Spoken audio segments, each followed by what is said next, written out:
Pagdating nila sa bahay, ay talagang inasikaso ni Teniente Guimo kasama ng kanyang pamilya ang kaibigan ni Ella at pinakain ng iba't ibang masasarap na pagkain na animoy may handaan at fiesta.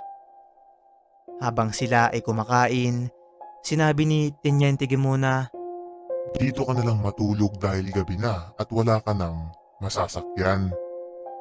Magtabi na lang kayo ng aking anak na si Ella dun sa kwarto niya.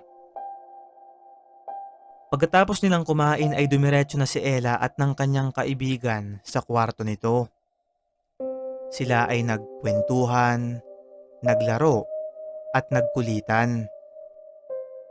Nang sila ay mapagod, ay kumuha si Ella ng maiinom nilang tsaa na hindi alam nung kaibigan nito na may pampatulog pala silang nilagay.